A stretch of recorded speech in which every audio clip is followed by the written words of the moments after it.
I'm 46 years old. 46, you can still be delivered. You can be walking around with some things that you've been facing your whole life. You haven't been a man enough to step up to them, because this is what you understand before you start the race, is that this might hurt a little bit. Anybody ever had a broken bone in your body and the doctor had to put it back in place? Look at somebody and say, this might hurt a little bit. It's going to be good for you, but this might hurt a little bit. It's broken. You're broken. And the only way to get out of brokenness, he has to put it back. He has to put it back in place. The 21-day fast could put it back in place. Look at somebody and say, it might hurt a little bit, but in the end, it's going to fix the problem. It might hurt a little bit to tell them that the relationship's over. Come on, somebody. It might hurt a little bit to say, I gotta move on. It might hurt a little bit to admit that you weren't there for her. Good God Almighty. It might hurt a little bit to say you weren't the father that you thought you should be. Amen. It might hurt a little bit to say that you weren't the preacher that you should have been. It might hurt a little bit that say that I wasn't faithful. It might hurt a little bit that said I could have been more committed. It might hurt a little bit to say I shouldn't did what I did. I shouldn't have been over there. It might hurt a little bit that it's your child. It might hurt a little bit that it's your husband. It might hurt a little bit that it's your relationship that everybody know about. It might hurt a little bit, but I wish somebody was willing to face it so that they could get that out.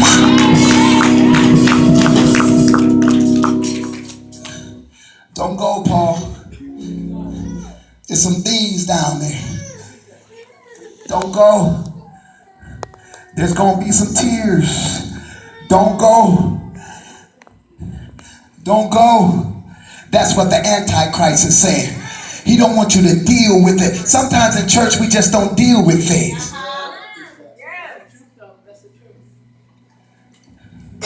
We don't like to deal with it. We like to spiritualize everything. We don't like to deal with it. And we will just hang on to it. Somebody say, stop playing. Stop playing.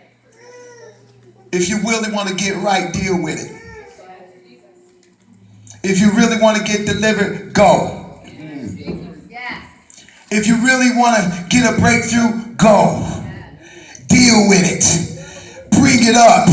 Come on, somebody say, you don't want to bring it up, but I'm bringing it up. Bring it up. It's been giving you sleepless night. You might as well bring it up. It's tore your family apart. You might as well bring it up. It's tore your ministry apart. You might as well bring it up. Somebody say, bring it up. Bring it up. If you never deal with it, you'll sleep with it every night. And you're sick of sleeping with it. You're sick of going to sleep with it and saying, I don't want to go to sleep with it, but you wake up with it every day because you won't deal with it. Look at somebody and say, this year I'm getting my breakthrough. This year these things won't stop me. I don't want to be like this, the Antichrist. You've had your last battle. You shouldn't have let me get in 2017 where this is the year of breakthrough, because I'm breaking through these things. Come on, somebody just punch. You're not controlling my life anymore. Punch them out. You're not controlling my relationship anymore. Punch them out. You're not controlling where I can work anymore. Punch it out. You're not controlling where I can preach anymore. Punch them out. You're not controlling. That's the challenge. It might hurt a little bit. You knew going in the fast that you was going to get hungry. Anybody knew that? It wasn't a secret. Unless you haven't fasted before. If you fasted before, you knew, that's it. I might get hungry. But you got to get your mind right. You got to get your spirit right. You got to get your faith right. You got to be ready to go. Look at Jesus when he went to Gethsemane. We're not unlike him. He went to Gethsemane and he went to pray. What did he pray? He said, if there be any other way, take this cup from me.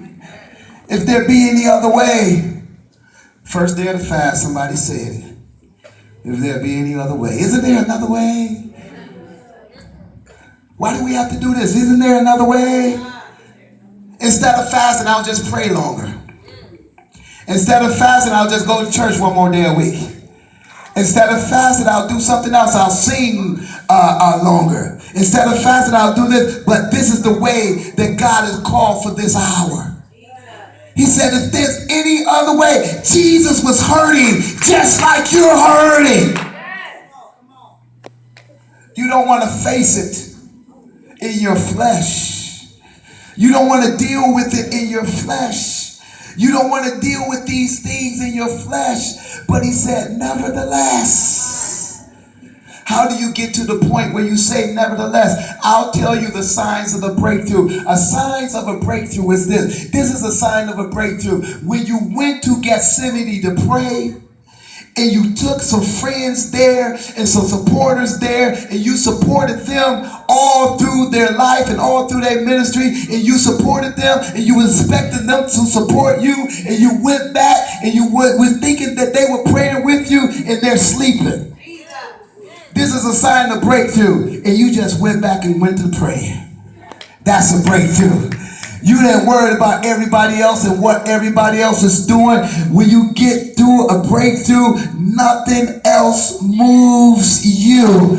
People could be talking crazy on your job. They could be talking crazy in your relationship. They could be talking crazy in the street. But none of these things move me. That's the sign of a breakthrough. That's the sign when you're about to break through. When you can understand when you go out to church and someone rubbed you the wrong way and you didn't even notice it. And they're going to rub you again because they want to make sure that you notice that they had a problem with you. And they get madder and madder because you don't even notice how crazy they acted, because I'm in the mood. I'm in line for a breakthrough. Come on, look at your neighbor and say, I ain't even see you. Come on, turn to the back and say, I ain't even see you. I know you're mad at me. I know you got an attitude, but I don't even see you. I'm fasting. I'm on a 21-day deliverance. I don't even know what's your problem, because you can roll your eyes all you want to. I thought something was in your eyes. I didn't even notice. I don't even see you, because none of these things gonna stop. None of these things gonna stop me. Everyone standing. Jacob, they called him a trickster his whole life. He was known as a trickster. You could do some things in life that will identify you. He came to a point where he had to get out of Lot's house. And when he left, his brother had made a decree that I'm going to kill you next time I see you. He couldn't go back to Lot's house, but he had to go face his brother. Somebody say, you got to face it.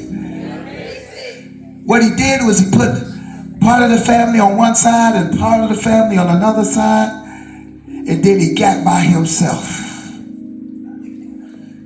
It said he wrestled with God all night. Anybody know anything about wrestling? I don't know if y'all know anything about wrestling. I'm going to tell y'all a little bit about wrestling. My first wrestling match, I went out on the mat,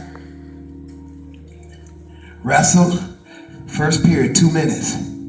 I didn't know it was the first period. I didn't know it was my first time wrestling. And they blew the whistle. I ran off the mat like, whoa, oh my God, thank God, whoa, that was long. Hey, did I win, coach? He like, go back, it ain't over. There's another period. Oh my God, I'm gonna die.